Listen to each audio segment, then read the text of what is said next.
Juanita, what is your full name? My full name is Juanita Espinosa Polendo Ontiveros. And where were you born, Juanita? Sadly to say, the state of Texas. Where in the state of Texas were you born? I was born in the Southern Valley near the Rio Grande River. And how would you describe yourself today?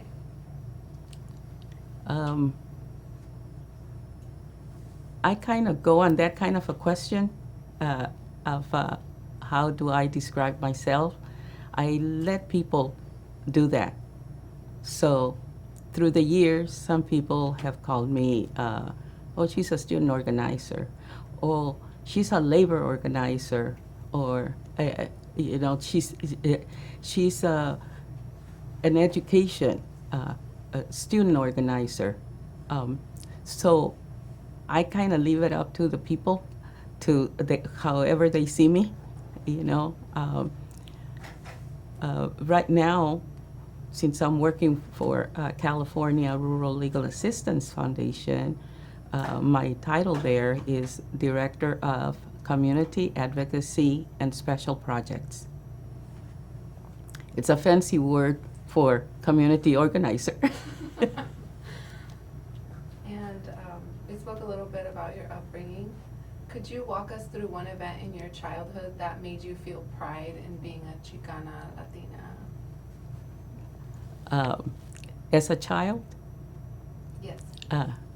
well, I can tell you one story that comes to mind is that when I was in kindergarten, this is in Texas, and the school that I was going to at the time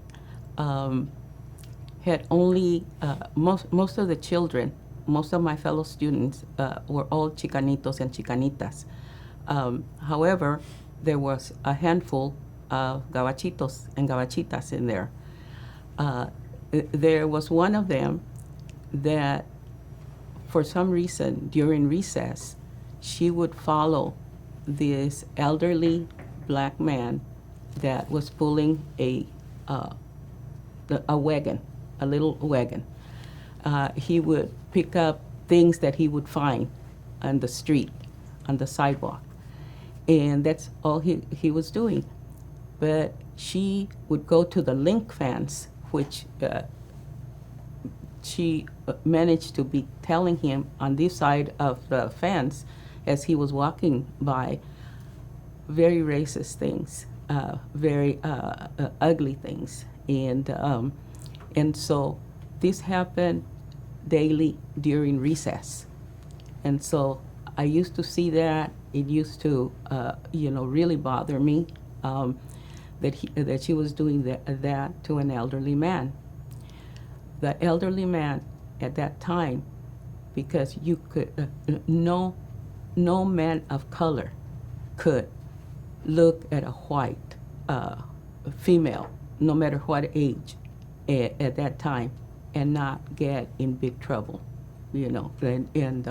and so you would see the elderly man looking away, so that would tell people, whoever was looking, look, I'm not saying nothing back to her. I'm just minding my own business, going down the sidewalk. It got to that point, one recess, one day, I was a little bit late going out into the recess area. So when I went out, it just shocked me that somehow she managed to get a stick. And she was, as the man was walking along the other side of the fence on the sidewalk, she was pushing that stick, trying to stick him, and walking, and keeping up with him. That when I used to get angry in those days, I saw purple. I saw purple dots, and it must have been one of those situations, because the very next thing that when I see myself on top of her, and with the stick that she had and the stick that she was poking through the link fence to the man, and I was poking her, And I was saying in my broken English at that time, I was saying, how you like that? How you like that? As I was doing that with a stick, you know. And that is one of my youngest memories that I have.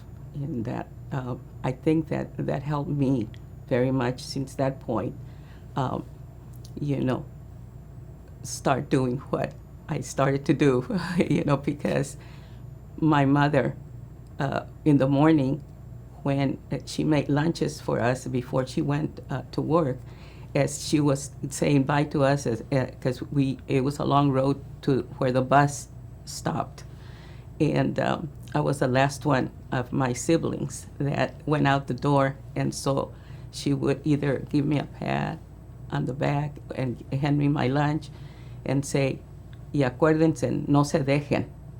Don't let nobody mess with you." That's what she meant. No se dejen. Y no te vayas a dejar de nadie. And she would warn us. It was almost like a daily prayer. She told us that to us every day as she handed her lunches, you know. That stayed with me.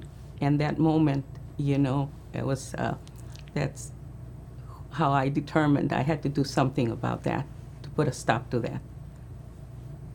So when she told you no se dejen, you also understood that as no dejen que otras personas Yes, hagan menos a otras. yes. And I took that, you know, to this day.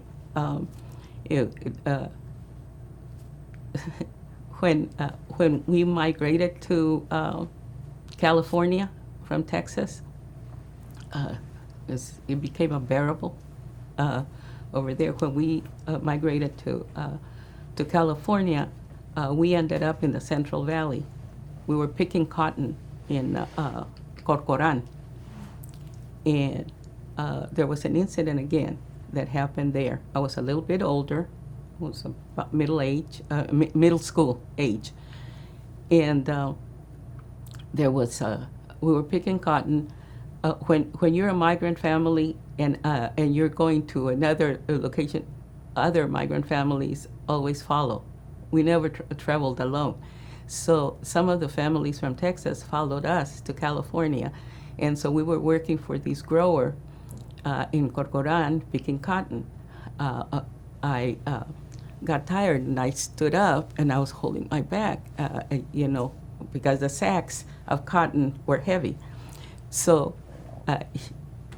I look up and I see this gringuita, this blondie, and she's going like this to one of the fathers of one of the families that came with us, you know, and she's going like this, and I say, oh, I take my sack off, I run over there, and I say, what are you doing? Don't you know whose father he is? Because their son went to the same school, and she went to the same school. And I said, don't you know whose father that is? He says, I don't care. You know, I can have him fired if I want to. I can just call my dad. And I go, oh, go ahead. Call your dad. He says, you're going to see how your dad, who he chooses, us that give him money, get him money, or your tattletales. No, go ahead. So she got angry at me and she's coming at me, and like that. On the way over there, I had noticed that an irrigator had left his shovel on the border of the irrigation ditch, like that. So when she's coming towards me, I start going back. And she's thinking, oh, I got her. She's afraid of me. She's going back. I went back enough so I could grab the shovel. I grabbed the shovel and I go whammo behind her knees, and she falls over. She messes up all of her nice, beautiful clothes, you know, full of mud, like that. So I forget about the incident when we go back to school, that year, everything that happened in the school, she would make it a point to blame me. So it got to that point. Because of that, every time that my brothers or sisters or cousins or friends needed a note for school, I would write the notes for them, like if their parents had written the note, and as well as my parents writing our notes. And I wrote my own notes as my parents.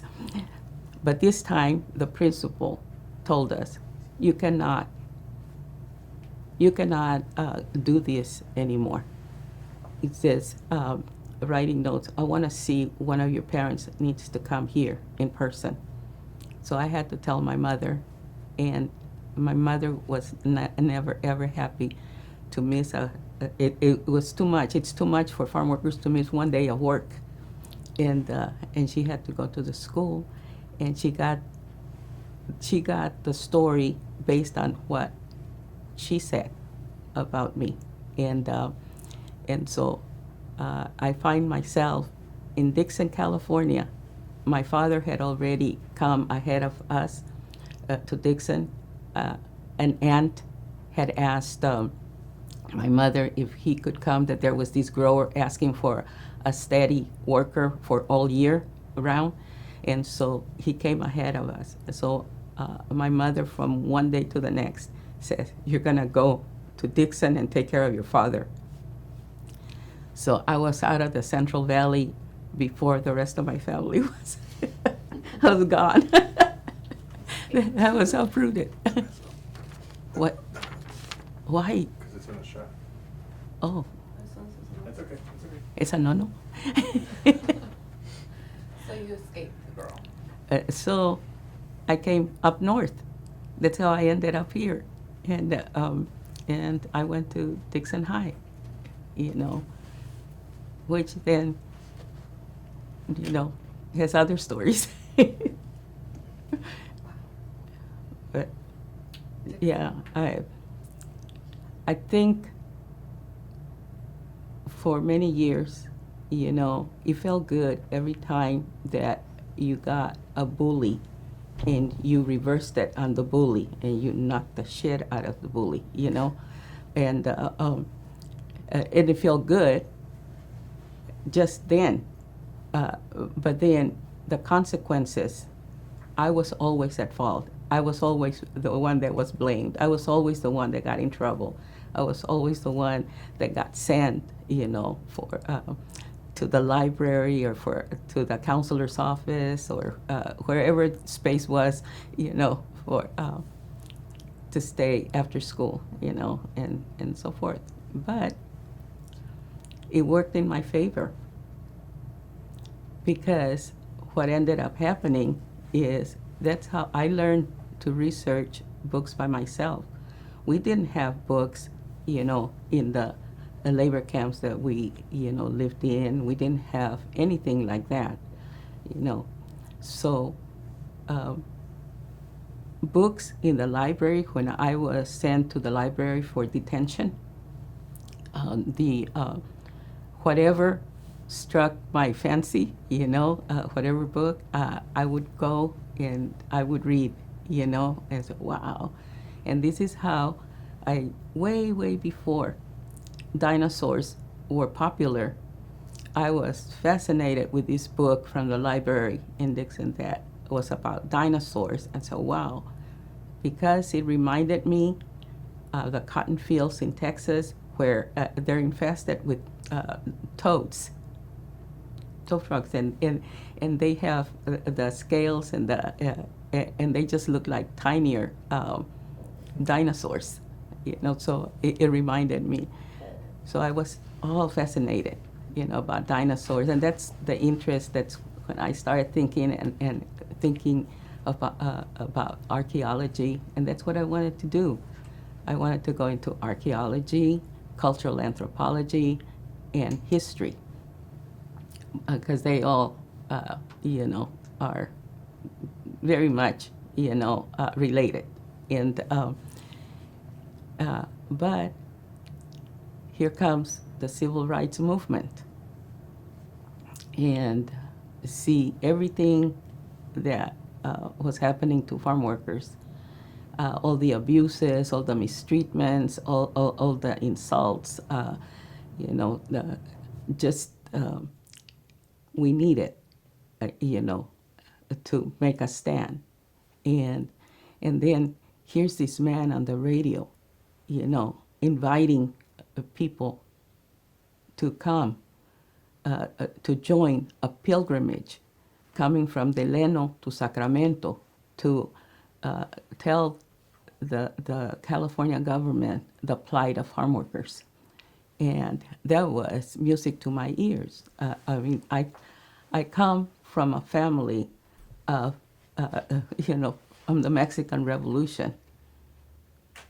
And because of that, that's what saved us in Texas. My family on my mother's side fought in the Mexican Revolution. Most people that fought in the Mexican Revolution either fought alongside Pancho Villa or Emiliano Zapata. The family members from my family fought alongside both. So my grandfather, Daniel Espinosa, and my abuelita, Cruzita, they had 16 children. So we had Emiliano, Tío Emiliano, Tío Juan, Tío Francisco, all the revolutionary names were in my family. To this day, we still I have an Emiliano, a son named Emiliano, and so forth. But during that time, that's the pride. My mother was full of pride that her father and her uncles were, revolutionary, soldiers, and that they fought, a very just, revolution, which was on behalf of campesinos. So the word campesino and farm workers just crossed the border with us to Texas. And so I just kept it up. So my mother was the one that would teach us correct history. Because in Texas, La Raza outnumber anybody else. Yet, how they conquer and how they control is through the school system. So in their books, they never mention anything positive about us. They only mentioned, at one point, they only mentioned a two-liner about Pancho Villa, but they have had him as a bandido, the Pancho Villa, and they only needed to say that because Pancho Villa crossed the border and invaded Douglas, New Mexico, and ran circles around them, with airplanes and everything. He was a true RCAFer, but they just wanted to get down on him. So they just two lines in the history books about him. Nobody else, So the ones that were the true murderers and so forth, like Davy Crockett, and Sam Houston, they regarded and they painted them as heroes, right? But here was my parents at home giving us correct history, true history of what really happened, and true battles and true, tactics. Like, for example, give you an example. My mom told us, when they were looking for Pancho Villa, they sent all the different military branches of the U.S. to look for him because they wanted to get him and they wanted to capture him. And they couldn't. It says sometimes because he used indigenous ways, of combat and battle. He was riding alongside them along the mountains, following the shadows of the mountains, and he could see the soldiers going, they could not see him and his soldiers, you know. So he says that he used nature to camouflage quite a bit, and so he would get away, you know, from them, and he was like very near them. It says he ended up going to, he got saved from getting, you know, farther hassled by the U.S. military because World War I came about, and that's how that's what the U.S. used to get off Pancho Villa and say that they were needed, that they were more needed in World War I. So they got all the military branches that were following Pancho to go to World War I. That's what happened there. And they never could capture him. And so my mother was really proud of that, and she would tell us the stories, the correct history of things.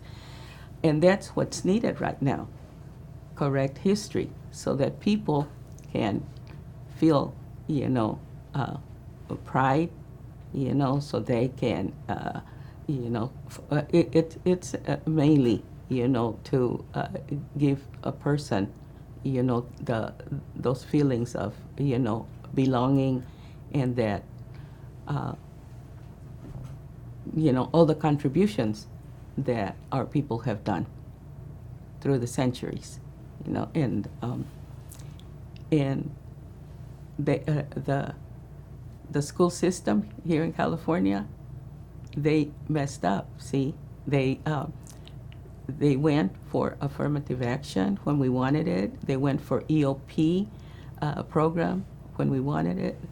They went for ethnic studies when we wanted it, because we would demand it, right? We had student marches and student demands and all of that, and we got it.